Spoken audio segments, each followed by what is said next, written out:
అండి అందుకు నమస్కారం. ఈరోజు ఈ వీడియోలో మీకోసం జాండీర్ సంబంధించిన జాండీర్ 5042D బండి అనమాట సెకండ్ హ్యాండ్లో అయితే తీసుకొచ్చాను. ఈ యొక్క వెహికల్ గురించి మొత్తం చూడండి, దగ్గరలో ఉంటే వెళ్ళి చెక్ చేసుకోవచ్చు అనమాట. చాలామంది అయితే అడుగుతున్నారు పలానా లొకేషన్లో మంచి వెహికల్ ఉంటే చెప్పండి అని. ఈ యొక్క వెహికల్ వచ్చేసి తెలంగాణ వెహికల్ అనమాట. ఎక్కడ మిసుకోకుండా చూడండి, దగ్గరలో ఉంటే వెళ్ళి చెక్ చేసుకోవచ్చు.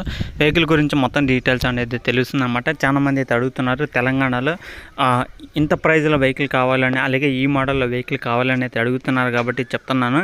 దగ్గరలో ఉన్న ప్రతి ఒక్కరైతే వెళ్ళండి, చెక్ చేసుకోండి, నచ్చితే తీసుకోవడానికి అయితే ట్రై చేయండి. ప్రైజ్ అంటారా, అది మీరు మాట్లాడుకునే దాన్ని బట్టి కూడా తగ్గే అవకాశం కూడా అయితే ఉంటుందన్నమాట. ఓనర్ చెప్పే ప్రైజ్ కన్నా మీరు మాట్లాడుకునే ప్రైజ్ అయితే ఎక్కువ అయితే తగ్గించే అవకాశం కూడా అయితే ఉంటుంది. ఎక్కడ మిసుకోకుండా చూడండి, దగ్గరలో ఉంటే వెళ్ళి చెక్ చేసుకోవచ్చు. ఈరోజు మనకి జాండీర్ సంబంధించిన జాండీర్ 5042D బండి అనమాట సెకండ్ హ్యాండ్లో అయితే అమ్ముతున్నారు. వెహికల్ వచ్చేసి ఇది వచ్చేసి 2020 మోడల్ అనమాట. ఆల్మోస్ట్ మనకు ఒక 3 సంవత్సరాలు అయితే అవుతుంది వెహికల్ తీసుకొని కూడా. 3 సంవత్సరాల వెనకమాల బండి అనమాట. వెహికల్ అయితే